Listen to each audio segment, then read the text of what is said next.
Hola a todos, bienvenidos al episodio número 41 del podcast de Historias al Diván, analizando historias por el bien de la humanidad. Hoy es 25 de enero de 2023 y estamos a punto de analizar la película Pinocho, dirigida por Guillermo del Toro, la versión en stop motion que salió apenas hace unas semanas en Netflix. Como ya saben, aquí en este podcast discutimos de principio a fin utilizando spoilers, así que quedan avisados. Y les voy a presentar entonces a las personas que nos acompañan en el diván. En el primer cojín tenemos a Ani. Tal vez no tengas cuerdas, pero yo te controlo. Miranda. Ay, qué horrible. Si ven, así me tratan, si no ven, no ven. No, un gusto estar acá, una película que me sorprendió, pero que me gustó. Me pareció una propuesta interesante, ¿cómo se dice esto? Una forma de acercarse a la historia interesante, diferente, pero que da mucho de qué hablar y de qué conversar. Bueno, en el segundo cojín tenemos a Olga. Lo único que hace que la vida humana tenga valor y significado es que es breve y finita. Echavarría. Qué frase tan profunda. Bueno, muchas gracias por esa introducción, muchas gracias también por la oportunidad de estar aquí. Muy contenta, el segundo programa del año y me gustó la película. Me parece un trabajo, pues, solamente de pensar en una escena ya estoy cansada. Pero sí, muy interesante haber visto esta película. Bueno, y en el tercer cojín tenemos a Carlos. Eres una carga, barba. Ay, pobrecito. Te está desquitando de la que le hiciste la vez Sí. pasada. Venganza. Yo aguas, porque yo cuando me enojo me vengo. Aguas, Sí, aguas. aguas. Yo ahí advierto, ahí nomás. Una muy buena tarde para Se te todos. crece la nariz. Que todo estar aquí con ustedes. Por supuesto, estamos hablando de una película que tiene mucho revuelo ahorita en el medio. La vamos a disfrutar muchísimo en este episodio, pero pues mientras vamos al cuarto cojín, que tenemos a Rafa como escritor. Tus escritos y tus libros están condenados a ser leídos. Pero qué bueno. Ah, ¿Es una buena noticia? Eso está muy bueno. Eso es una buena noticia, ¿cierto? Yo no, pues, Sí. Claro. yo lo interpreto Sí, bien. escarmentó. Yo quiero Eso ser que no condena. puedes como morir. venganza. Punto. Qué buena noticia. Bueno, no, excelente. Estoy Muchas gracias, estoy feliz de estar hoy aquí de nuevo en el diván, analizando estas historias, analizando hoy a Pinocho. Bueno, y quería hacerles una cuñita. Ustedes han escuchado ya durante 41 episodios la música al principio y al final del podcast. Pues quiero contarles que esa música está en este momento ya disponible en Spotify. Es un álbum que lancé hace 10 años, entonces estoy en la celebración del 10º aniversario. Este año va a ser un año de celebrar ese álbum que se llama Desde el Olvido, junto al libro que se llama Historias desde el Olvido, que también pueden encontrar en Amazon. Entonces los invito a que busquen por Spotify o el servicio de música que más les guste. Ahí van a encontrar la canción con la que se abre el podcast, que se llama Tu Crimen. Encuentran la guitarra del maestro Henry Borrero, un guitarrista increíble, tal vez uno de los mejores colombianos, y yo me atrevo a decir que es uno de los mejores del mundo. Me parece increíble lo que hace. Y al final escuchan la canción En tu mar. Ambas son composiciones mías con arreglos del maestro Henry Borrero. Entonces, bueno, ya que terminamos la cuñita, y los invito a que hablemos de Pinocho. Esta película Pinocho nos cuenta la historia clásica de este muñeco.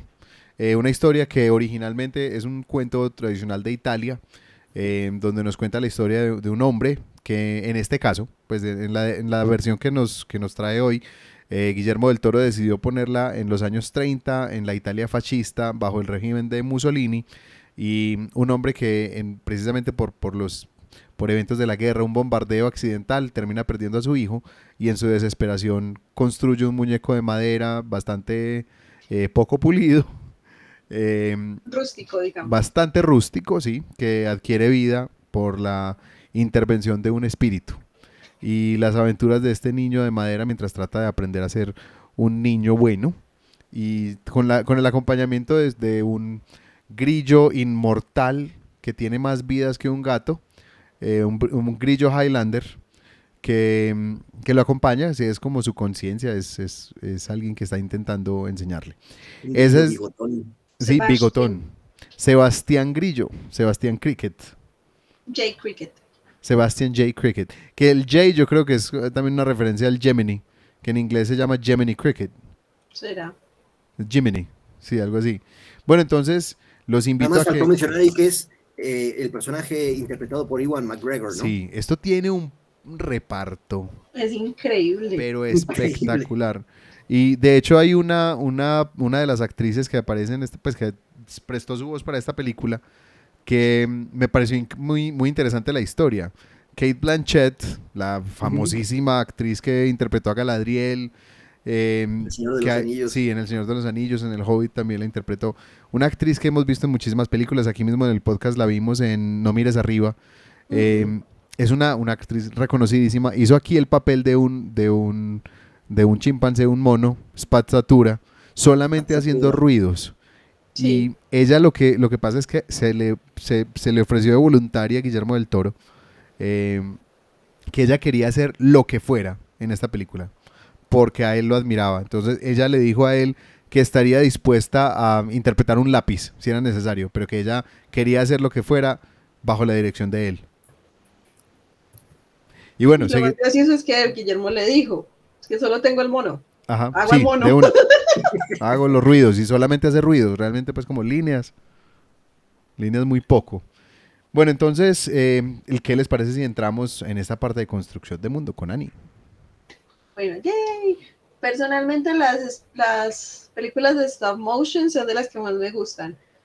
Me encanta, por ejemplo, Cubo, que fue muy mal valorada, pero me parece una joya espectacular. Me encanta Paranormal, bueno, en fin, El extraño mundo de Jack, todas estas. Me encanta el stop motion.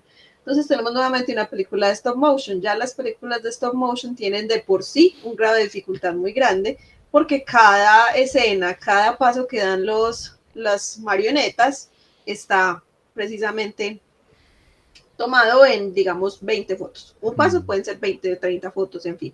Así que todo esto es ya un trabajo muy, muy increíble, pero hay algo muy interesante sobre la propuesta de Guillermo del Toro en esta película, y es que él quería que fuera altamente realista. Entonces tenemos no solamente algo de stop motion que ya es complejo, sino que tenemos stop motion realista con movimientos de cámaras. Una de las escenas que más se destaca en esta parte es la parte en que Spazzatura baja desde el pueblo hasta la feria a decirle a nuestro villano, al marionetista, que hay una marioneta que se mueve sin hilos. Entonces, en este plano, nosotros seguimos el recorrido de Spazzatura y mientras ella se desliza por la cuerda, nosotros vemos todo el recorrido hasta que llega a la casa al tráiler Del Conde Volpi. Del Conde del Volpe. Conde Golpi. Entonces vemos todo ese recorrido. Eso fue una petición especial de Guillermo del Toro porque él quería dar este efecto. Otra cosa es que tenemos, como mencionamos ahorita al inicio, como mencionó Rafa, tenemos una Italia de los años 30 en un pleno régimen fascista. Entonces vemos como un pequeño pueblo que no estaba ni siquiera en la mira de los bombardeos es bombardeado por accidente. El Cristo de madera que estaba haciendo Geppetto pierde uno de sus brazos y en ese mismo momento Geppetto pierde a su hijo Carlo, que en este caso tenía un hijo. Es una diferencia con la historia que teníamos de Disney de la película, en que Geppetto simplemente fue un hombre solo y que el hada azul se apareció y quiso darle un hijo para que él pudiera tener un objeto de su afecto.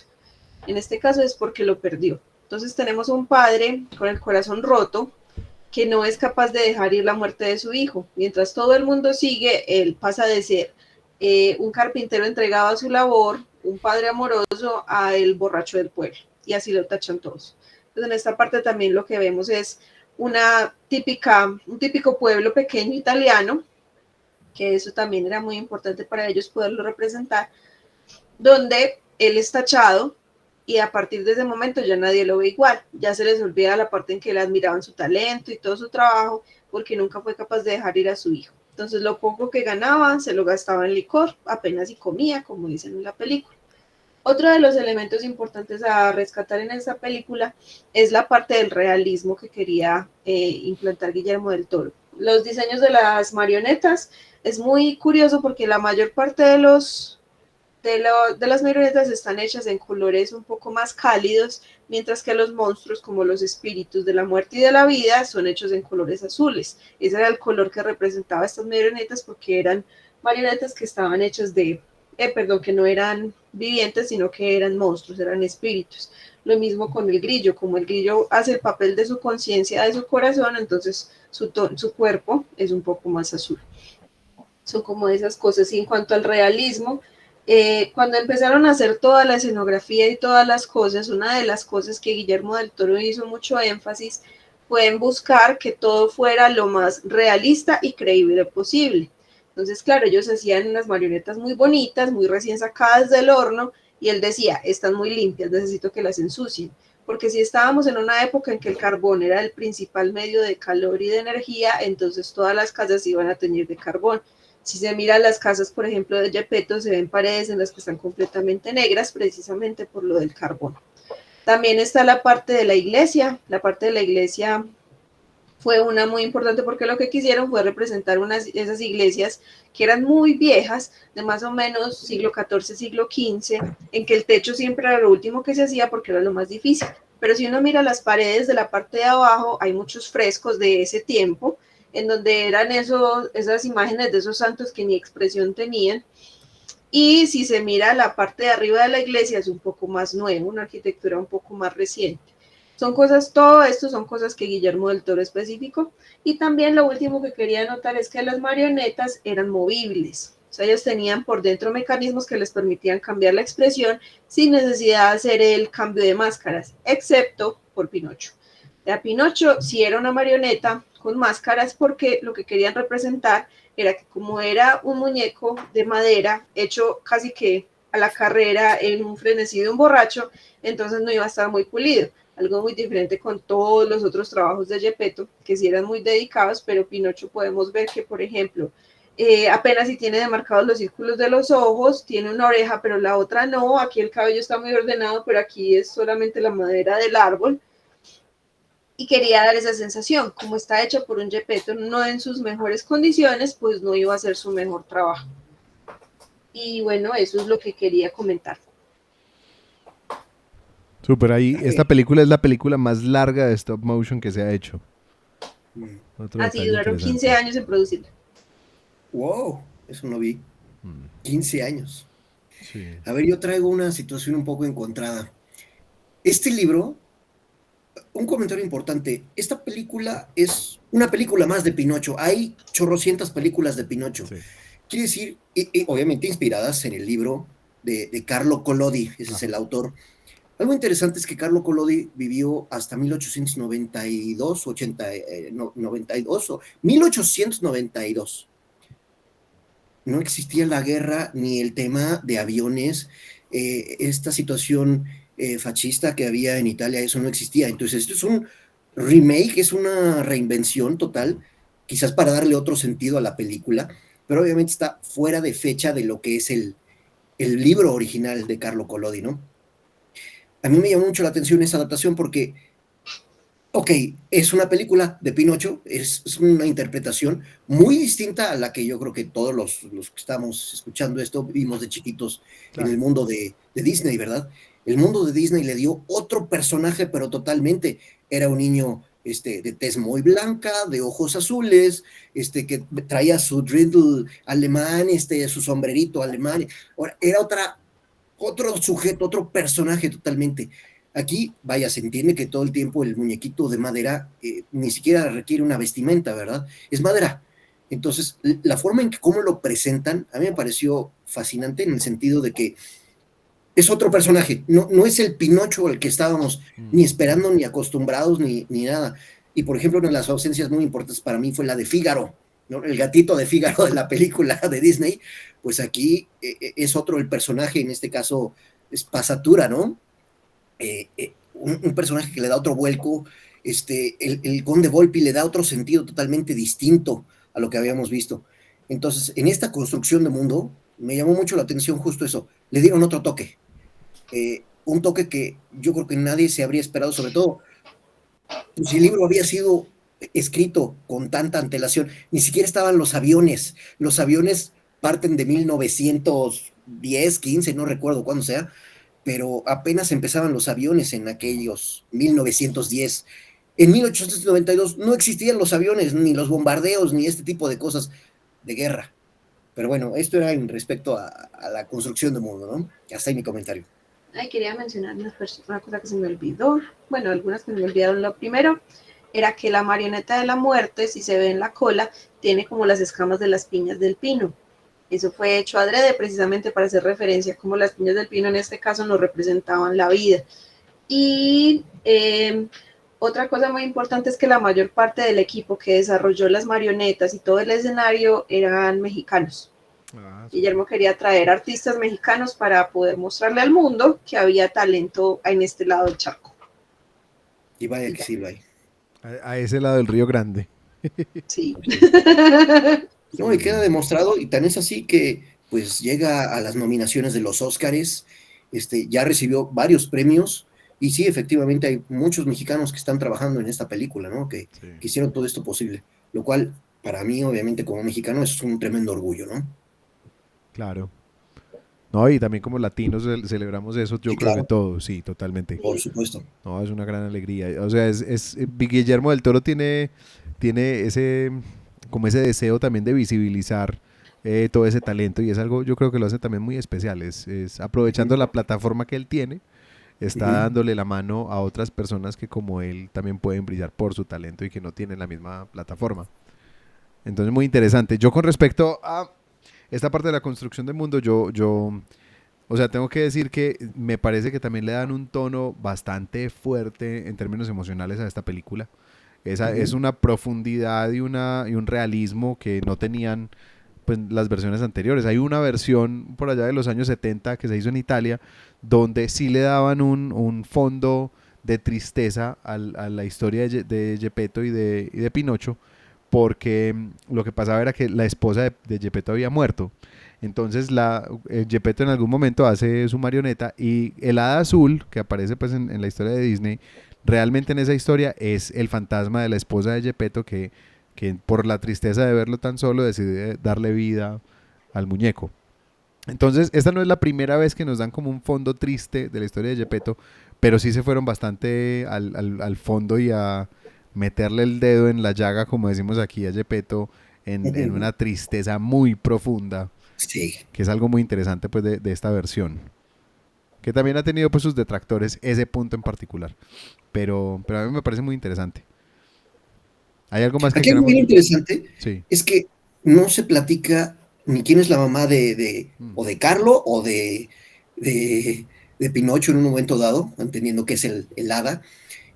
Tampoco se entiende qué pasó. Yo creo que más bien como que dejan entrever que esto fue una consecuencia de la guerra, ¿no? No parecería que Gepetto es el papá de Pinocho o de Carlo por su edad. Quizás eran sus hijos que se murieron en la guerra, eso no se sabe, queda como que muy, muy abierto, ¿no? No queda clara esa situación, pero sí, entendiendo que Gepetto es un viejito y Carlo pues es un niño, pues algo no tiene sentido, ¿no? Sí, sí. Bueno, ¿algo más que quieran agregar en esta parte? Porque entonces los invito a que pasemos a esta parte de Freud. En esta parte hay como dos puntos centrales en los que me quiero enfocar. El primero tiene que ver obviamente con Geppetto y su pérdida. Es muy difícil, aquí Geppetto entra en un duelo que no logra enfrentar y no logra como sobrepasar. Es un duelo que a él lo sobrepasa por completo, que es la pérdida de su hijo. Volvemos al mismo cuento que habíamos hablado hace unas semanas donde hablamos de la depresión y qué tanto tiempo está bien estar deprimido, qué tanto tiempo está bien estar de duelo. Y bueno, y finalmente no hay forma de uno poderle poner como eso un tiempo. Hay personas que lo han intentado, pero realmente pues todo es arbitrario.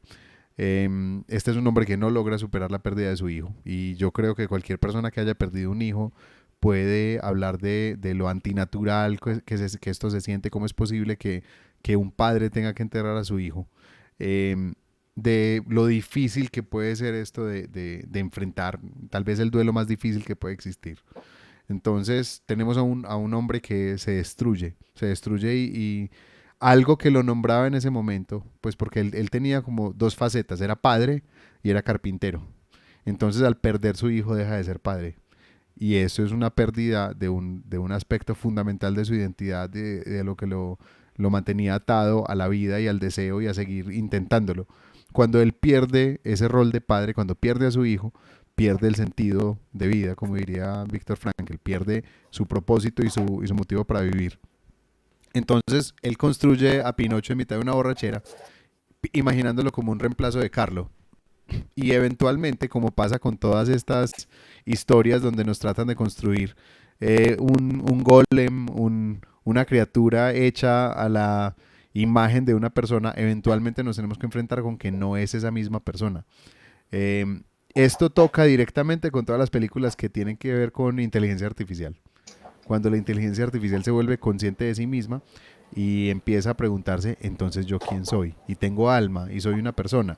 Entonces esa exploración que empieza con Asimov de manera tan magistral, pues como sobre la inteligencia artificial, ha venido teniendo un desarrollo impresionante. En este momento, de hecho, me estoy leyendo un libro sobre eso de J.P. Delaney que se llama La mujer perfecta, The Perfect Wife se llama en inglés, donde precisamente un hombre construye una réplica de su esposa, le pone todos los recuerdos que puede reconstruir de ella y ella obviamente, le pone además, pues logra programarle empatía.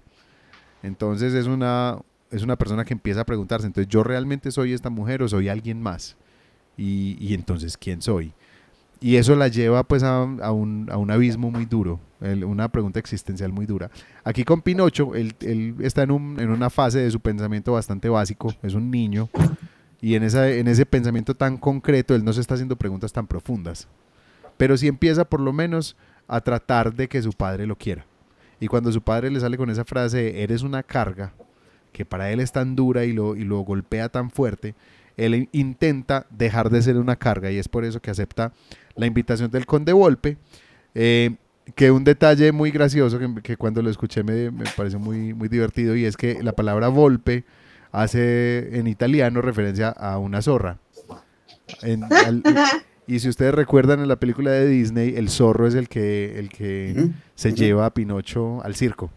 Ajá. Que lo lleva al señor Stromboli. Aquí no aparece un señor Stromboli, pero es el conde zorro. Y eso me pareció pues una referencia velada muy interesante. Bueno, en algún otro momento nos llevan a toda la historia de Podesta. Podesta es este tipo, pues que además lo interpretó aquí la voz Ron Perlman, otro gran actor, digamos el que le gusta un poco la fantasía, o el mismo Guillermo del Toro lo puede recordar en el papel de Hellboy. Nosotros hace poco lo escuchamos también haciendo la voz de Xibalba en El libro de la vida. Ajá. Ese gran actor que hizo aquí de Podesta, era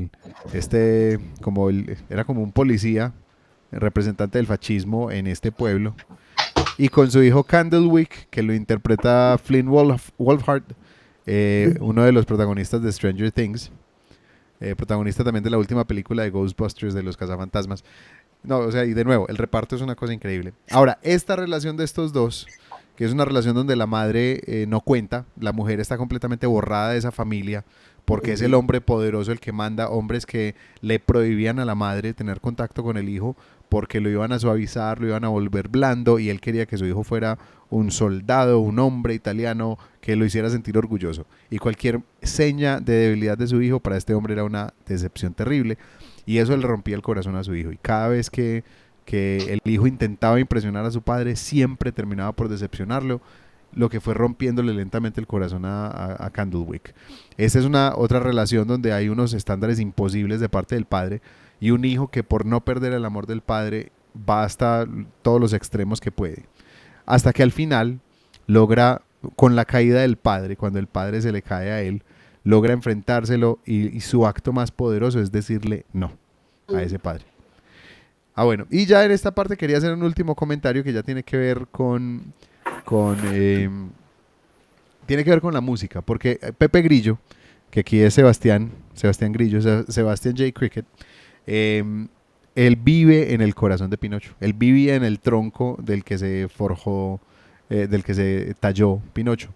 Entonces, él digamos que este espíritu, el hada, pues como aquí, la que aquí hace el papel del hada, dice, ya que vivías en su corazón, entonces sé su corazón, sé de alguna manera ese rol para él.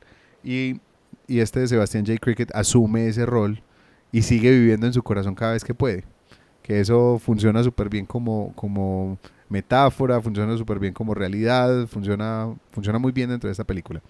Pero cuando uno mira la casita de este Sebastián Cricket, se da cuenta que había una referencia muy, muy interesante. Él tenía un cuadro de Schopenhauer, porque él era escritor, tenía un cuadro de Schopenhauer en su escritorio. Pero más adelante escuchamos que el conde Volpe está escuchando el final de Tristana y Isolda, esta ópera de Wagner. Y eso está inspirado en la lectura de Schopenhauer. Entonces ahí hay otra referencia como muy interesante que me parece muy bonita. Con eso quería cerrar este comentario de Freud. Oye, Rafa, yo tengo ahí un comentario. Ahorita mencionaste justamente al padre que representa la fuerza, ¿no? Representa al Estado, así tiene que ser todo. Vaya. Hay otra escena en la cual Geppetto, pues obviamente también se pone muy estricto, ¿no? Y hasta regaña y maltrata al hijo, también en un sentido de autoridad absoluta. Y después se dice, a veces los padres nos sentimos abatidos y decimos cosas que sentimos en ese momento, pero con el tiempo comprendemos que no era eso lo que sentíamos en realidad. Y eso cómo nos pasa a los que somos padres, ¿verdad? Evidentemente.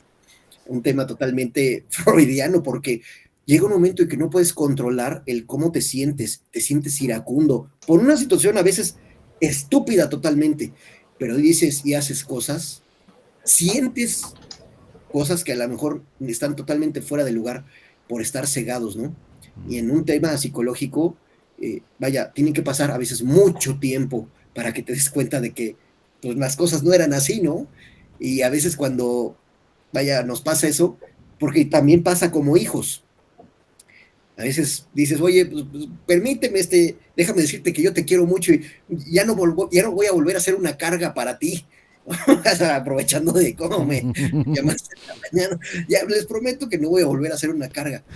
Pero esto a nivel freudiano tiene una implicación brutal porque nos dejamos dominar por una situación, a veces porque nos domina el miedo, a veces porque nos domina la ira, nos domina algún sentimiento que no es el correcto y tiene que pasar mucho tiempo para darnos cuenta de esa realidad, ¿no? En fin.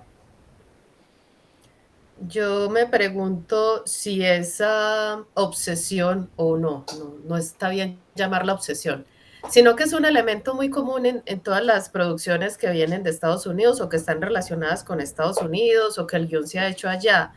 Y es esos hombres desesperados por la aprobación del padre, porque me parece que no es tan colombiano. Pues me parece que el colombiano está más obsesionado con la madre que con el padre, pues es mi opinión. Y no sé si eso será universal o será un asunto de Estados Unidos, porque hay muchas películas, muchas en las que ocurre lo mismo, donde el hijo necesita ser aprobado por el padre, hacerlo sentir orgulloso, y muchas de las cosas que hace es como buscando eso, como buscando el cariño del padre a través de la aprobación, a través de verse muy fuerte frente al padre y muy, muy hombre, pues no sé. Entonces, cuando estaba mirando esta película, yo me preguntaba, ¿esto será un asunto universal o será un asunto como más de Estados Unidos o de Norteamérica? Porque México también está por allá. Yo creo que todas las culturas tienen eso de una forma u otra. Porque finalmente el padre, o sea, y en un mundo donde el hombre siempre ha estado como al comando y con mayor privilegio y con mayor poder, siempre está como esa imagen de que el niño tiene que formarse para ser como el padre y tiene que como seguir las huellas del padre. A pesar de que en Colombia o sea, es una cultura muy matriarcal, sigue siendo... Hay unos dichos como que el papá es cualquier... ¿cierto? Sí. Sí, padre es cualquiera. Sí, madre solo hay una, papá es cualquiera. Aquí hay un dicho pues así en Colombia. Sí, sin embargo, o sea, en esas familias más tradicionales de Colombia, es que de ahí también sale toda la masculinidad tan tóxica que manejamos, y no diría en Colombia, en el mundo entero. Es que eso no es algo como extraño pues en el mundo. Apenas yo creo que estamos en una época en la que por fin estamos empezando a cuestionarlo. Y, Eso, ¿no será más una cuestión temporal que local? Digo, porque como que esto estamos haciendo alusión a cuando fuimos educados sí, nosotros, pues hace 30 años, 40 y 50 años, ¿verdad? Yo creo que esos estándares han cambiado mucho recientemente quizás 10 años para acá. Entonces, ¿no será más bien una cuestión temporal que local? sí, creo que tiene que ver con la época, sí, Sí, que sí. hemos empezado a preguntarnos y empezado también a entender, por ejemplo, que una mujer sola puede, que una familia donde falta el papá no es que sea una familia hueca. Digamos, en la teoría de trabajo social, en la teoría de familia, digamos, hay un montón de tipos de familia. Ya no se habla solamente de la familia nuclear, que es un tipo, donde se pensaba que si no había un hombre en la casa, entonces todo se iba al traste, todo se estropeaba, pues, por decirlo de alguna manera. Entonces, ya, todo eso se ha venido como cuestionando pero sí tenemos esos modelos del el hombre al que había que seguir. Y yo creo que Nietzsche lo puso como cuando ponía esa idea del superhombre. Es un, son modelos imposibles. Es el hombre perfecto, invulnerable, impasible, al que nada lo afecta y que no sufre con nada, porque logra, digamos, vaciarse de sentimiento, ¿cierto? Los sentimientos son para De las control de sus mujeres. pasiones. Está en control de sus pasiones, que eso fue la gran pregunta de toda la ilustración, si podíamos controlar las pasiones a partir del pensamiento, que eso fue también históricamente es lo que se le conoce como la gran herida narcisista de Freud, que Freud dijo no, o sea, la herida de la humanidad es decir que realmente no podemos estar como en control de esas pasiones, sino que somos como un pequeñísimo jinete tratando de dominar un caballo completamente salvaje en ese proceso de tratar de dominar nuestras pasiones. Entonces ahí se cae como el modelo de la ilustración de tratar de controlar las pasiones, de si yo pienso a través del pensamiento puedo dominarlo todo. Y a eso obviamente es algo que era un modelo para el hombre. Siempre se esperó que la mujer, entonces fíjate que salen todas esas creencias que la mujer entonces no se puede confiar en ella porque es muy hormonal, porque es demasiado emocional. He escuchado también gente en Estados Unidos cuando hablaban de la posibilidad de que Hillary Clinton ganara, decían, no, es que una mujer puede de pronto empezar una guerra en un arranque de emoción. Ajá. Y el que le entrevistaba le decía, pero no, las guerras no han sido empezadas todas por hombres. Sí, o Y en sea, arranques. eso yo creo que realmente esa masculinidad tan tóxica, obviamente uno la ve en el cine americano, porque es que pues, yo creo que es lo que más nos llega aquí a Colombia, pero esa masculinidad tan tóxica es universal. Sí, pero hablando del cine, por ejemplo, si te pones a mirar las películas, o bueno, las películas colombianas, mexicanas, y yo veo una presencia de las mujeres muy fuerte, de la mamá, de la tía, Sí. y de pronto sí está el papá y todo eso, pero no hay como una preocupación tan grande de los hombres, ay, mi papá sí me quiere, sí soy suficiente para él, sí, bueno. Yo En le cambio, digo, las películas gringas yo digo que todas. Y en el Pinocho original, bueno, pero esto no lo iba a decir yo todavía, sino en mi sección. Bueno, y lo de Wagner y Schopenhauer, yo también lo veía como una cuestión de fascismo, porque Wagner era, pues, prácticamente, Wagner era como de los más admirados por los nazis. Hitler amaba a Wagner, o sea, A Hitler Wagner. era un grandísimo fan de Wagner. Wagner realmente, obviamente, un gran compositor alemán, pues que eso era uno de los factores. ¿Sí era alemán, cierto? ¿O me estoy equivocando yo? Sí, Creo que Bueno, sí. bueno, el cuento es que Hitler admiraba muchos eran muchísimo austriacos, pero y Wagner realmente se centró mucho en relatos escandinavos, en esa literatura clásica también muy hermosa pues del norte de Europa. La historia de Tristán y Iseo, el anillo de los Nibelungos, la cabalgata de las Valquirias, eran historias muy marciales. Y la música de Wagner es una música muy pesada, muy marcial. Es muy difícil encontrar música en Wagner que sea suave. No es imposible. A mí en algún momento me pusieron a aprenderme una obra de una pequeña aria de Wagner que se llama O du mein holder Abendstern. Espero no haber masacrado el alemán. Eh, pero era de una dulzura completamente atípica para Wagner.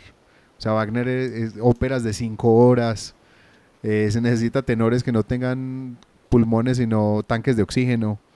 Es una cosa impresionante, pues. Y por otro lado, Hitler estudió a los cantantes wagnerianos para toda su gestualidad en los discursos.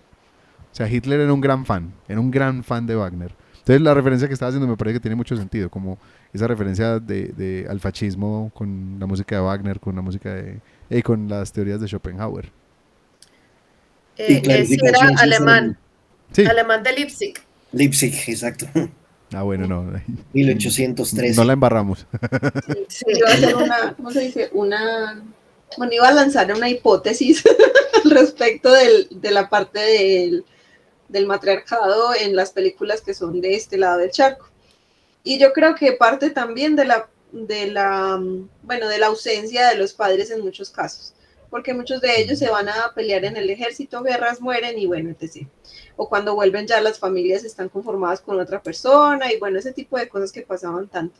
Como en nuestra cultura la ausencia del padre ha sido considerada normal, lo cual no debería ser, pero es así. Entonces las mujeres tuvieron que tomar ese papel de poder. Por eso en la cultura es más importante la mamá, porque se supone que es la que siempre debe estar. Si el papá está, es como, bien, pero si no está la mamá, entonces ahí sí hay un problema. Pero ahí vuelve lo del machismo tóxico, porque entonces si el papá no está es normal, pero si la mamá no está, entonces una desalmada, desconsiderada, mala madre y todo lo que acarrea esa parte. Oye, pero aquí no hay mamá. Es Pinocho sin mamá. Sí, Es Carlos sin mamá. porque es Porque no huérfano. es Por eso, sobre eso es lo Latinoamérica. que está diciendo Ani, Ujú. Sí, que aquí es normalmente pues eso, tenemos un niño huérfano con un esposo viudo, un hombre viudo, que eso también de alguna manera aquí muestran ese rol del hombre siempre, toda la vida, que el hombre si se quedaba solo con los hijos no sabía qué hacer con ellos y era un problema. Él con Carlo había establecido una dinámica muy linda, pero una vez que pero pierde a Carlo se destroza. Ujú. perdón, yo creo que en la literatura de esa época pasaba tanto eso porque las mujeres se morían mucho de Los partos. parto, porque ¿cómo es que se llama? Profilaxis, ¿cómo se llama eso? La higiene, pues, Sí. era muy mala. Las parteras, pues, fueron desplazadas por los médicos y los médicos tenían prácticas muy malas y esa fiebre Sí. que les daba después del parto, eso mataba a mujeres y eran puras infecciones por malas prácticas. Ajá. Hay muchas se Porque desangraban. uno de Dickens y muchos otros que son huérfanos Sí. por montones. Y madrastras. Sí, sí, eso es algo muy común, es muy recurrente. Sí, es que tener un parto era un milagro que el niño saliera vivo, empezando por ahí. Y que la mamá Igual la sobreviviera mamá. también. Ajá. O sea, Las primero dos. el niño y luego la mamá, eso era un Sí, éxito. El mejor. sí, no, era increíble. Yo me acuerdo cuando inventaron las primeras cesáreas. Bueno, no me acuerdo yo, me acuerdo cuando leí sobre eso. Cuando empezaron con la idea de las cesáreas, que, o sea, lo que implicaba era remover el útero. Entonces, si había una cesárea, era el único hijo que esa Terrible, persona podía tener. Ay, qué Pero horror. terrible. empezaron a salvar vidas de mujeres con eso, precisamente. Ah, bueno. Ay, Sí, Dios bueno. mío, pero igual. Sí, sí. Dios No, o sea, mío. durísimo, pero empezó a salvar vidas de mujeres. Ya después de eso, empezaron Es a que, crear otros procedimientos. o sea, no dejemos de ver que esto es algo ya muy reciente. Mm, Esto no ha existido toda la vida. A lo mejor hoy lo vemos muy normal y lo platicamos como si fuera de todos los días, pero antes no existía eso. claro. Punto. Y Bueno, sí, había muchas muertes. entonces los invito a que pasemos a las narrativas y lenguajes con Olga. Bueno, hay mucho que decir. Yo siempre en todas las películas procuro como mirar un equivalente de la narrativa empleada con algún elemento pues de la parte escrita. Y en este caso me parece muy difícil porque este lenguaje del stop motion es completamente diferente. Pues me parece a mí en el sentido de que cuando hay un actor o una actriz, mmm, de alguna manera hay unos elementos narrativos que no implican tanta técnica. Este tipo de producción, uno sí se sumerge en la historia y uno disfruta mucho, pero sí está presentada de una manera muy diferente. Yo disfruto mucho estas películas, pero la última que yo vi fue Pollitos en Fuga. Muy buena también, muy divertida. Sí, me encantó, o sea, Mm, sí. Porque Sí, el elemento del igual. stop motion le añade a la narración un elemento muy encantador. O sea, no es igual ver un muñeco como el de Disney, ¿cierto? Un dibujo ahí, que ver este rústico y los gestos que hacía y la naricita como un árbol pues entero creciendo y por ejemplo ese monstruo me encantó. O sea, ese monstruo marino para mí fue de las escenas que yo decía, wow, ¿qué es esta belleza?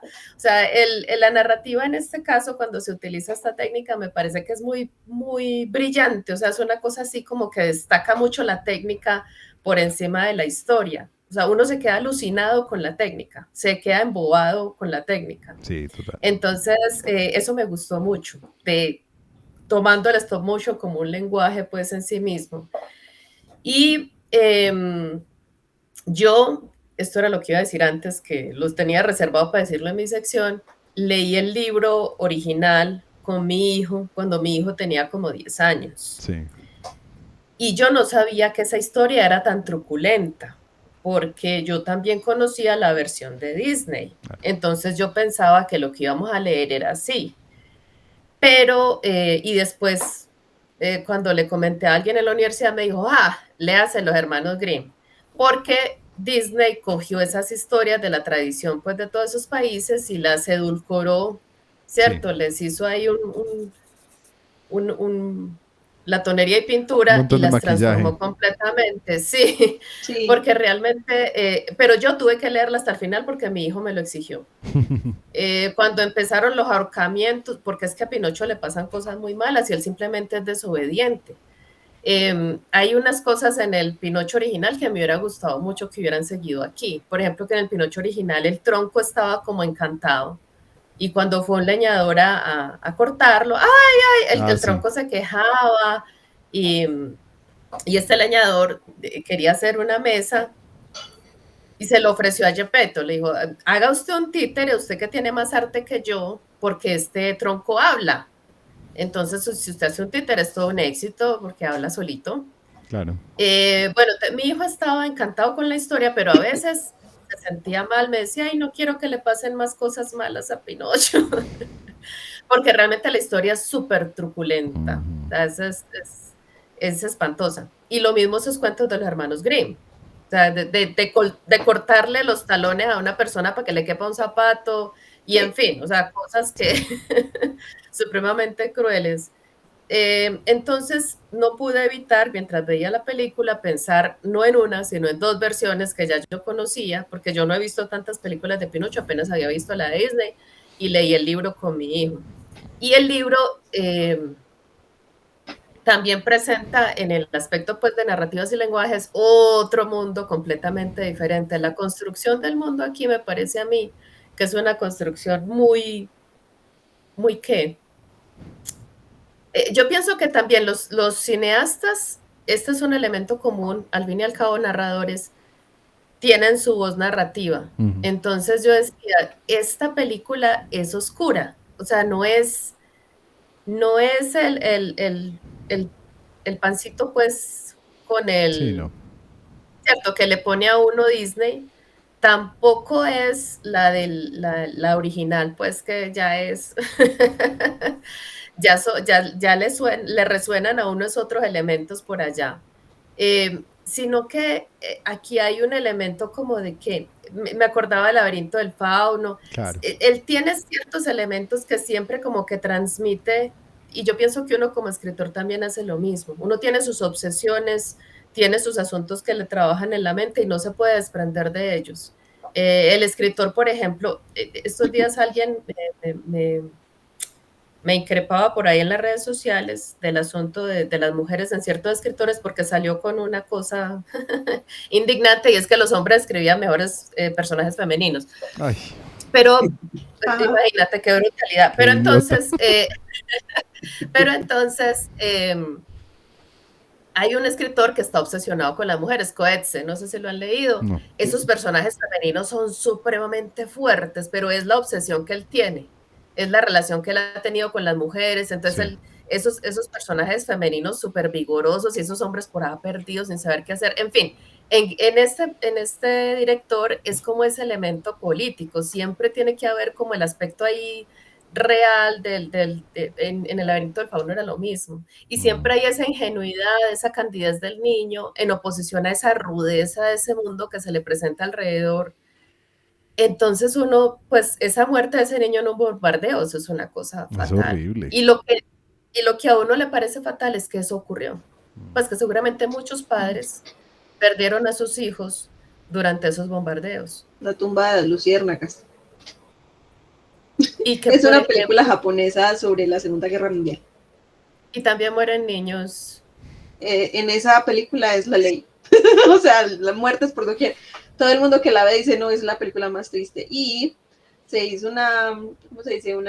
Alguien, yo no sé qué estaba haciendo, la cuestión es que le pusieron más iluminación a la portada, que son los dos niños y se ven como si fueran luciérnagas en el cielo, pero entonces alguien le dio por subirle la iluminación a la portada porque se supone que es un cielo nocturno, pero no, realmente eran aviones lanzando bombas.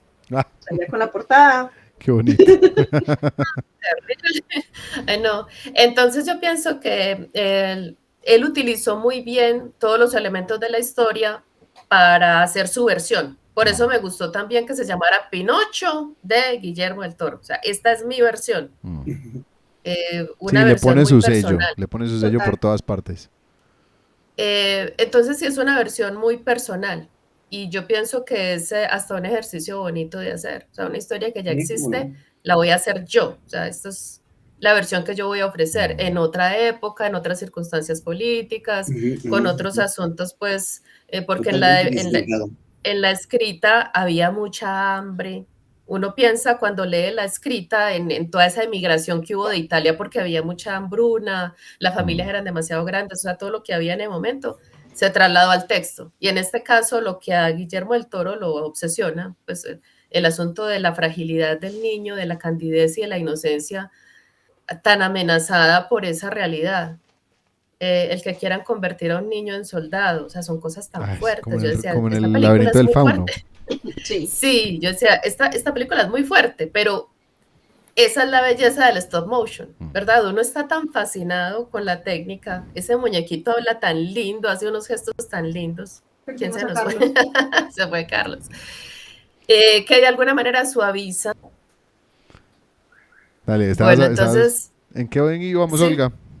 No sé, yo creo que estaba diciendo que los escritores también deberíamos hacer eso de agarrar una historia y presentar nuestra versión, porque uno muchas veces lee algo y dice, bueno, yo no lo contaría así como hacemos acá con las películas. Entonces me imagino que también Guillermo del Toro pensó lo mismo, ¿cierto? Yo no haría la versión de Disney, sino que involucraría otros elementos allí. Y yo pienso que él tiene como esa obsesión de oponer la dureza de la vida real, la dureza de la guerra y de los conflictos políticos a la candidez y la fragilidad de los niños. En todas las historias de él, los niños se ven tan frágiles, se ven tan desamparados, pues como tan vulnerables y la realidad tan dura. Y siempre la realidad está tratando como de quebrar esa inocencia, de acabar con esa bondad del niño, con esa candidez del corazón. Entonces, me parece que la cuestión musical estuvo muy bien manejada. Yo en vez de disfrutarla la sufrí porque yo decía, ¿cómo hicieron eso? Pero sí, pues muy bonito cuando cantan y eso, insisto, la parte musical suaviza mucho. Si esta historia no tuviera el elemento del stop motion y no tuviera esas cancioncitas y no tuviera pues como la parte visual tan linda, el lenguaje pues ya visual tan lindo, yo pienso que sería una cosa hasta para llorar. Sí. Esa escena de la muerte del niño, aún con los muñequitos uno quiere llorar ahí. Cuando se lo llevan pues a ser soldado, que para uno es una monstruosidad que a un niño pues lo estén ya formando para hacer, y también porque eso también había juventudes hitlerianas y muchos padres perdieron los niños, se los arrebataron, se los quitaron en Polonia, y creo que en esos países escandinavos también les quitaban los niños para esos criaderos que quería hacer Hitler. Entonces, me parece que él consigue muy bien hacerlo reflexionar a uno sobre esa clase de monstruosidades que han ocurrido y presentarlo de una manera tan encantadora que uno lo puede, ¿cierto? Pasar, lo puede digerir por la manera como lo presenta. Claro. Creo que eso era lo que tenía Yo que creo que una de las decir. grandes incógnitas que se presentan es, ok, hemos vivido en guerra y la guerra es bonita o la guerra es terrible, ¿no? Porque, Es por ejemplo, la horrible. escena de la iglesia, cuando pues obviamente el Cristo pierde su El brazo, cuando brazo. muere Carlo, ¿sabes en qué momento la guerra es bonita? Sí, nunca. Horrible, horrible, Solamente es sí. bonita Nunca para el que está que tiene sentado momentos de lejos en guerra. un escritorio mandando a los otros a morir y él se está haciendo más rico. Sí. Sí, sí. O sea, guerra Sí, a pero costa de qué. sí, yo creo que lo que hace este director es como presentarnos eso para hacernos reflexionar en que en lo que destruye la guerra, pues que Sí. destruye la inocencia, destruye y las cosas que no respeta, ¿cierto? La fragilidad de la Ah, vida, sí. porque realmente la vida es muy frágil. Ujú. Entonces él la presenta de la manera como más frágil posible y más vulnerable que es un niño. Y casi siempre hay una figura masculina muy fuerte y muy desalmada, un general, un capitán, una persona así. Entonces esos elementos con los que él juega en la narración me parece que son geniales, o sea, lo maneja de una manera magistral. Y seguramente si hace otra película también estarán esos elementos, sin embargo, uno siempre quiere ver qué hizo. Y eso es lo Sí, bonito, pues, claro. y uno ve esto en muchos directores, o sea, que hay otros directores que la obsesión es la muerte, que la obsesión es la relación de pareja, que la obsesión, y siempre lo presentan más o menos de una manera parecida. Que pasaba, por ejemplo, con Woody Allen. Sí. La obsesión era la relación de pareja, ¿cierto? Cómo interactuaban los seres humanos, todo era una cuestión de adultos, de gente casada, en fin, es otro mundo. Pero a mí me gustó mucho eso. Yo estaba embobada con esa película, me encantó. Después me puse a ver, porque en Netflix está como El El como especial. especial. el especial y Sí. me puse a Ujú. mirarlo y yo, Tengo muchas wow, ganas de cuando pues verlo. empiezan Es muy que bueno. Eso fue lo estos que son no- mecánicos y que estos otros que no sé qué es silicona, cómo hacen Distintos los tamaños. gestos, Mm. los modelos, no, qué belleza. O sea, realmente yo admiro mucho a la gente que tiene esa habilidad de, de, de manual, pues, porque Sí. no es mi fuerte. Son, Pero sí, más allá de eso, maestros. Manuel, es la habilidad de transmitir un sentimiento tan fuerte, ¿no? A través de esa imagen que llevó 30 fotografías o las que hayan sido. A mí este Es, Pinocho me es encantó, me parecía efectiva. tan lindo. Ujú. Yo veía ese muñequito abrazándolo, yo decía, "Ay, sí, yo también lo cogería así, todo". Me parecía tan lindo, yo estaba enternecida con este Pinocho, que nunca sentí eso con el de Disney y bueno, el otro. Sí, entonces me encantó pues cómo lo concibieron, cómo lo presentaron, la remendadita de los pies que en la historia original también se los quema, pero no por maldad de otros, sino porque se queda solito, en fin. Ujú. Eh, me encantó esta película. Por eso cuando ustedes dijeron cuatro, bueno, hay algunas cositas que uno dice, bueno, y esto quedó como un cabo suelto más o menos, pero a mí me gustó mucho, me pareció muy linda. Súper. Bueno, ¿qué les parece si pasamos entonces a donde Carlos? A las lecciones de vida. Nada más un comentario adicional de lo que estaba diciendo Olga. Ya lo habíamos visto con Coda, la versión uno y la versión 2, ¿no? La familia Bellinger y la familia, Belier. Belier. perdón, Bellier, y la Mm, familia de Coda, ¿no? Ojo, Ujú. para los escritores sí, cada uno puede hacer su adaptación y hacer su historia. Desgraciadamente eso en el mundo real se malinterpreta y dicen, uy, me plagiaron. Y hay varios casos ahorita Sí. plagiados, ¿no? Una de ellas es la canción de Shakira, Dua Lipa con su canción esa de Levitating, que resulta ser que está acusada de plagio, ¿no? Entonces en un momento dado hay que tener mucho cuidado porque eso de los plagios pues, también es un tema fuerte y como escritores nos ocupa mucho ese tema de los derechos de autor, copyright, copyleft, etcétera. Entonces, mucho cuidado con eso. Pero sí, es muy interesante que cada uno lee una historia o un cuento y le da su propia interpretación y por supuesto lo puede difundir hacia la demás gente, ¿no? Y hacer su propia versión. Entonces a mí me gustó mucho también esa perspectiva que le da Guillermo del Toro. Es una película más de Pinocho, insisto, hay muchísimas, pero le da una muy bonita perspectiva. Se tocan temas muy fuertes en esta película. La muerte, por supuesto, la vida, la soledad, el amor incondicional, la guerra, esto que platicamos de si es bonita o no, la tristeza de perder un hijo, el maltrato animal, al menos en la forma en que el conde Volpi trata al changuito, híjole, pues sí está patética la situación, ¿no? Dar la vida por salvar a alguien, el sacrificio, por ejemplo, el hecho de que lo que hace Pinocho para salvar a su padre, para salvarle, tuvo que romper las reglas, y si se rompen las reglas, hay un precio que pagar, y entonces, para hacerlo, pues Pinocho se volvió un niño de verdad, y los niños de verdad no regresan. La inocencia de Pinocho al firmar un contrato y al caer además en las garras de un vividor desgraciado que lo único que le interesaba era su bienestar y su dinero, ¿verdad? El desgraciado Conde Volpi que solo busca hacerse rico a Carlitos, costa. que hay una cosa que no hemos mencionado de ese Conde Volpe, que el actor que lo interpreta es Christoph Waltz, Eso es este genial. actor Alemán, genial, Yo lo austríaco, iba, es austriaco. yo lo iba a austríaco, sí. mencionar en la parte, yo lo habría hecho mejor porque tenía algo que mencionar sobre él, pero que quería acotar que Guillermo del Toro lo escogió específicamente a él, porque necesitaba un actor que pudiera decir frases en alemán, en francés, italiano e inglés y que no sonara a fingido. Sí, no, y él ya en la de Bastardo sin Gloria creo que demostró que él se le mide al idioma que Hablando sea, francés perfecto, sí. francés, Hermoso. alemán, inglés, en esa película, él es increíble, es un actor impresionante. Actorazo. Oh, wow, Y bueno, aquí no aparece como actor, pero la forma en que La interpreta voz. el personaje, la Sí, voz que le da, vaya, yo la vi en español, aclaro en esta ocasión, la vi en español, entonces no puedo reconocer al autor en inglés, pero me parece que la interpretación que le dan es maravillosa. En fin, estaba diciendo de varios temas que se tratan, me faltó mencionar unos bien importantes por parte del grillito de Jay Cricket, ¿no? La elegancia del grillito, la valentía del grillito, pero sobre todo la sabiduría del grillito, ¿no?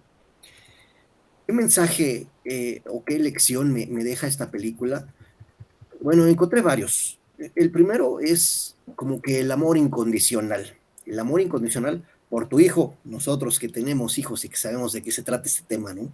Das la vida por tu hijo y quizás te gustaría que fuera o de otra forma o que fuera otra persona, ¿verdad? No, yo quería que fuera Carlo. Pues sí, güey, pero es Pinocho. Bueno, y ojo, a mí me pasa la circunstancia de que el nombre del hijo coincide con mi hijo Carlo. Sí, no es que yo sea Gepetto, pero pues mi hijo sí se llama Carlo. Es una coincidencia interesante. Segundo, las segundas oportunidades. ¿Cuántas veces nos llegan segundas oportunidades y ni siquiera sabemos verlas o identificarlas, y mucho menos aprovecharlas? Y cuando las tenemos, como por ejemplo la segunda oportunidad de Gepetto para tener otro hijo, ni nos damos cuenta, las despreciamos, las maldecimos, hasta las desdichamos, ¿no? Aquí una reflexión muy importante acerca del pasado, y es, muchas veces nos afecta y nos pega, y cuánto tiempo, lo hemos platicado en otras ocasiones, cuánto tiempo nos lleva recuperarnos de una situación. Ojo, ya no mires al pasado, ya no vas en esa dirección, ya no está ese hijo Carlo, ¿verdad? Ahora está Pinocho, ahora está otro personaje totalmente distinto, pero ¿qué tanto tiene que pasar realmente para que podamos apreciarlo y verlo así? ¿Y por qué tendríamos que comparar? Ni Pinocho es Carlo, ni Carlo es Pinocho. Vaya, en el sentido de la película, insisto, yo con la coincidencia de mi hijo Carlo. En fin. Un tercer tema muy fuerte, un tercer mensaje es el tema de la guerra. Tanto realmente que tenemos que aprender de la guerra. Yo confieso que a mí es un tema que me gusta mucho porque he analizado, he copiado mucho de lo que son las herramientas, acciones y estrategias, no precisamente de la guerra, sino para aplicarlos en la vida y para salir adelante en la vida, ¿no? Considero que es inaceptable que alguien quiera pasarse de listo contigo, con tu gente, con tu familia. Y a mí en particular me pesa mucho cuando se da el caso de que pues, los soldados matan a alguien de tu familia, a tu padre. Hoy salían las noticias de que mataron a una persona delante de su hijo de 2 años. Antes que otra cosa, genera odio, genera un deseo de venganza superior a cualquier otra cosa, incluso superior al deseo de vivir. Cuando pasaba la guerra de Afganistán, que veíamos cómo los soldados entraban y mataban a la gente, estoy hablando de hace unos cuantos años realmente, ¿verdad? Yo pensaba, todo el odio que esto genera, obviamente lo vamos a ver a lo largo del tiempo, lo vamos a ver en el futuro, pero qué terrible es esta situación. La guerra nos conduce a otro tema que, bueno, puede ser que sea el meollo de la lección. A Pinocho se le da una última oportunidad de vida. Sabe que será su última oportunidad. Ya no hay marcha atrás, como a todos, así que mi reflexión final es, tenemos solo una oportunidad de vida, solo una, así que aprovechémosla al máximo. Y basta una sola vida para poder disfrutar, aprovechar, gozar, ayudar, servir, así que muchachos, aprovechen su vida al máximo, sáquenle jugo, exprímanla, porque solo es una y es muy corta. Para el caso, Pinocho y Gepetto dieron todo lo que podían en esa vida, y cuando uno da, uno recibe, y uno recibe lo que da. La película termina me parece fabulosa la escena final, que es Cricket, ¿verdad? Cricket cantando una canción con los conejos negros, y su canción, qué bonita canción, dice, a tus quejas ponles pausa, no te ahogues deseando un bello mañana, hay que pensar bien, medita una vez, si un día todo sale mal, puedes soñar con bellos mañanas. Hay como que mucho positivismo. La película es triste, tiene cosas así como que te desgarran literalmente, pero haciendo una reflexión, es una película bonita, enternece, realmente te transmite, te emociona, entonces creo que hay mucho que aprenderle a esta película. Y hasta aquí por el día de hoy. Yo me quedo con la lección de lo que dice Sebastian J. Cricket, que debes dar lo mejor de ti porque eso es lo mejor que puedes hacer. Sí. Sí, a mí esa frase me parece que resume lo que para mí es la lección, o sea, y es como algo que para mí ha sido la forma como yo he querido vivir siempre en mi vida, yo dar mi mejor esfuerzo, si gano está bien y si pierdo, bueno, por lo menos di mi mejor esfuerzo, ¿cierto? Me quedo con esa tranquilidad de que intenté y di lo mejor que tenía y de cada caída uno puede aprender y seguir aprendiendo siempre, es como la clave para uno cada vez hacerlo mejor.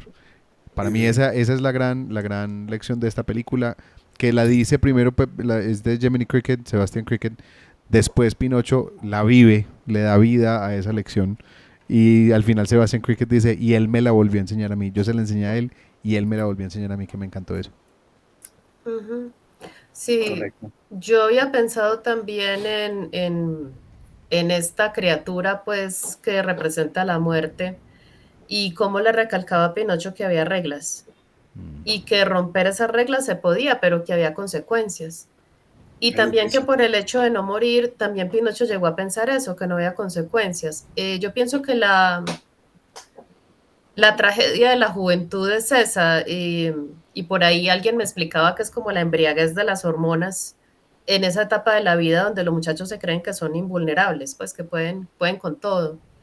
Y cómo Pinocho descubre a la mala que todo lo que uno hace sí tiene consecuencias. Así esté como en el caso de él que volvía y volvía porque afecta a los seres queridos. Que eso fue lo que él descubrió finalmente, ¿cierto? Que él no era el único perjudicado con sus acciones. Entonces, por ese lado, yo encuentro una lección bonita en la película. Y la otra, dejar ir, que es muy difícil, pero digamos que en ese sentido Pinocho también da una lección, porque pues todos sus seres queridos se van. Entonces, muestra como de qué manera con tranquilidad y con serenidad se puede asumir esa pérdida desde un lugar diferente al que asumió Gepetto cuando perdió a su hijo Carlo, que fue ya entrar en la desesperación, en la autodestrucción, pues muchas personas caen en ese estado pues emocional y mental. Y pienso que es una de las lecciones pues de la película, cuando a él le dicen, bueno, usted está muy contento porque usted no se muere, pero todos sus seres queridos, sus amigos, todos se van a morir. La cuestión de la muerte, la fragilidad de la vida, me parece que está en esta película, así se la ponen a uno así en la cara. Sí. Bueno, entonces, ¿qué creen que habríamos hecho mejor en esta película? Bueno, yo entonces empiezo, que yo sí lo tengo clarísimo. A mí hubo una única parte que yo dije, ¿qué? Esto sí es pura magia del cine. Y esa parte fue en la parte que el conde Volpi llega de alguna manera al campo de guerra donde están Pinocho y Candlewick, y secuestra a Pinocho para intentarlo quemar de la manera más cristiana posible en un crucifijo de madera. Pero bueno, pura cacería de brujas en Salem, tal cual así lo iba a quemar. A mí lo único que no me gustó fue el hecho de cómo una persona que se supone que es un civil iba a estar en un lugar de guerra, porque eso era un campamento en plena zona de bombardeo. Así que es como, sí, pues dejan entrar a un civil con un mono, así como así. O sea, él había recibido la visita de Mussolini, pero no por eso tenía que haberse ido al campo de guerra. Si hubieran explicado que todo el problema con Mussolini hubiera sido ahí, habría tenido un poco más de sentido. Así que yo creo que eso es lo que yo habría hecho, justificar porque Volpi casualmente estaba en el momento en que precisamente podía capturar a Pinocho. Ok. ¿Qué más hubiéramos hecho mejor? A ver, yo tengo una pregunta. Supuestamente Pinocho, bueno, la historia de Disney es para niños. Yo considero que no es una historia para niños. Claro que como la llevaron a la serie de dibujos animados, pues la hacen para niños. Pero no me parece que sea una película para niños. En ese sentido, esta película de Guillermo del Toro tampoco es para niños. Entonces, hay cosas que se presentan como que muy infantiles, como que muy, muy intrascendentes, pero tiene demasiados mensajes ocultos, demasiados. Esto platicábamos, por ejemplo, de Wagner, de las inspiraciones hitlerianas, lo que pasa, por ejemplo, al nivel de la guerra. Son escenas como que muy complicadas. Entonces, yo tengo una gran pregunta. Si esta película está orientada para adultos o para niños, eh, ¿cómo se le debería dar un toque? La música me parece perfecta, la sincronización de movimientos me parece increíble, la emoción que transmite cada uno de los personajes es padrísima, pero es exclusivamente para adultos. Entonces, yo pensaría que la película no debe haber sido hecha específicamente para adultos. Un niño que la vea, no creo que le entienda lo que se quiere transmitir en esta película. Entonces yo quizás le habría dado un giro más infantil, presentando cosas un poco menos drásticas. La escena de cuando se muere el papá en la guerra, en el campo de bomba, que le cae la bomba, ¿no? La forma en que presentan la bomba de la iglesia también me parece muy drástica. Entonces yo quizás habría cambiado un poco por menos violencia. Ten aquí está la pistola, mátale, dispárale a tu amigo. Creo que eso no lo habría puesto. Es un momento muy oscuro. Como que cambiar la violencia, eso yo no lo habría puesto en la película. Yo puedo decir que a mi hijo le gustó. Y no solamente a mi hijo, sino que fue muy gracioso porque cuando yo la estaba viendo, llegaron a la casa 2 amigos de mi hijo que son menores que él y los 4 terminamos viendo la película y les gustó. Y llegaron a la casa y no durmieron y los papás están llevándolos ya al psicólogo. Soñaron con un bombardeo esa noche. Pero yo creo que la interpretación depende de la edad, pero depende de las vivencias. O sea, nosotros como adultos no entendemos lo mismo que entiende un niño cuando ve una película de estas. Cierto. Yo siempre pongo con eso el ejemplo de mi papá me hizo leer, él me lo obligó a leer un libro llamado Juan Salvador Gaviota cuando yo tenía 11 años. Yo lo leí y en el momento que Juan Salvador Gaviota muere, yo no entendí como que él moría, yo entendí como que simplemente se hacía brilloso y se iba a cielos más altos. Pero no está mal mi interpretación de 11 años, simplemente es diferente. Ya cuando crecí, lo tomé como que él moría, pero es que a mis 11 años la muerte para mí no era una realidad. Entonces yo no creo que no es que no la entiendan, solo la entienden diferente. Sí, tiene una interpretación en el nivel que ellos pueden en ese momento, con las cosas que ellos ven en ese momento. Yo estoy de acuerdo y pienso que yo también, yo creo que le hubiera bajado un poco a la violencia. Sobre todo, por ejemplo, hay unas muertes muy claras, muy, muy explícitas, que digamos que ocurren fuera de pantalla.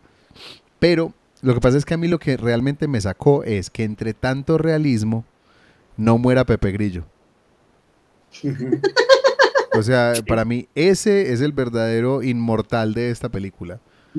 Y si el otro muere con una bomba, si este otro muere cuando cae sobre una piedra, a Pepe Grillo lo estripan, le cae un libro encima, lo estripan entre 2 personas y no, a él no le pasa nada. Entonces, pues yo creo que me habría asegurado de que Pepe Grillo pudiera realmente salir de todas esas situaciones cuando le cae el martillo encima. O sea, ¿cómo es posible que un grillo sobreviva a eso? si estamos tirándonos hacia el lado del El libro. realismo, sí, si nos tiramos hacia el lado del realismo, porque él no era, no, o por lo menos no lo pintaron exactamente como un ser mágico, sino en este mundo de fantasía, este era un grillo. Era un grillo inteligente que hablaba y leía Schopenhauer. Eh, no sé, como que, creo que lo que yo veo ahí es que hubiera decidido por una o por otra. Y me hubiera tirado más hacia el lado fantástico, porque a mí la creación de fantasía de Guillermo del Toro me parece increíble. A mí, por ejemplo, el diseño de estos dos espíritus, el Sí, diseño hermosos. es impresionante. Pues, Y la voz. sí, Me Tilda encanta. Swinton. me La encanta. voz. Tilda Es una Swinton, voz toda pues. hipnótica. Sí. Yo me Sí. quedaría viendo a esa esfinge así. No, es que Tilda Swinton, yo me podría quedar Es una horas voz. escuchándola leer Sí, habla muy bueno. el diccionario, pues. Sí, si fuera amiga mía, yo le Increíble. diría, El háblame, directorio háblame. telefónico. Léame una multa de tránsito, Sí, por sí. favor.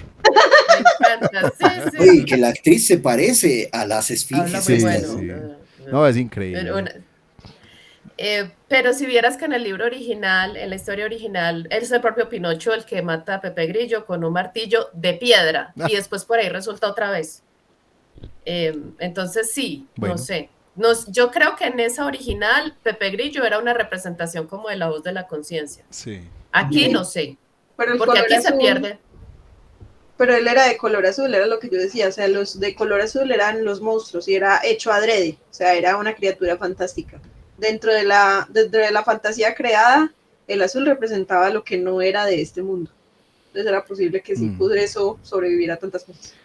En la historia original era el hada, pues le decían la niña de cabello color turquesa, pues tenía el cabello todo azul. Entonces sí es lo que dice Dani, el azul era como una representación en ese tiempo de las espiritual. hadas, de los seres Sí. fantásticos, sí, como de alguien que está habitando como otra realidad. Entonces, aquí por eso fue que a mí no me molestó lo del grillo, porque en la otra pues también aparecía por ahí, imagina un martillo y de piedra, y por ahí aparecía, pero era todo el tiempo por acá, ¿cierto? En cambio en esta película no, se pierde, Pinocho está por allá solo, entonces no sé aquí qué, porque pues si era el corazón, entonces estuvo sin corazón mucho rato, pues Sí. no sé, eso sí me dejó a mí como en incógnita.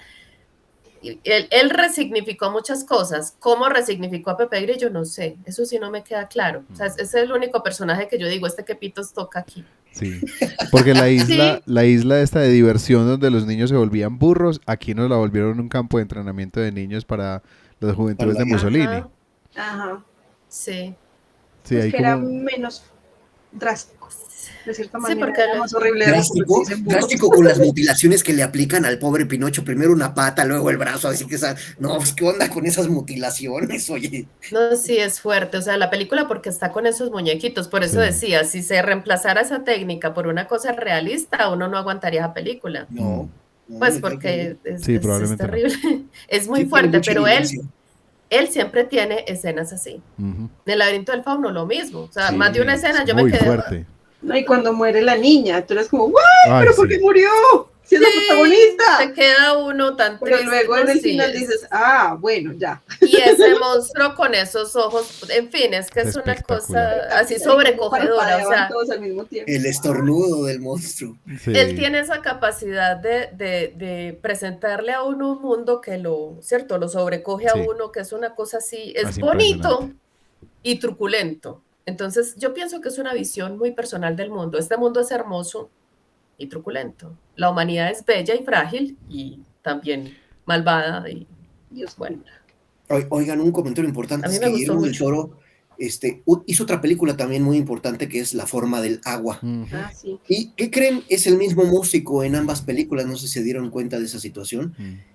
Tiene una música de verdad impresionante la película, te llena en todo momento, ¿no? Es como que muy ad hoc cuando va a Sí. entrar la situación, es de verdad una música que llena todos los espacios.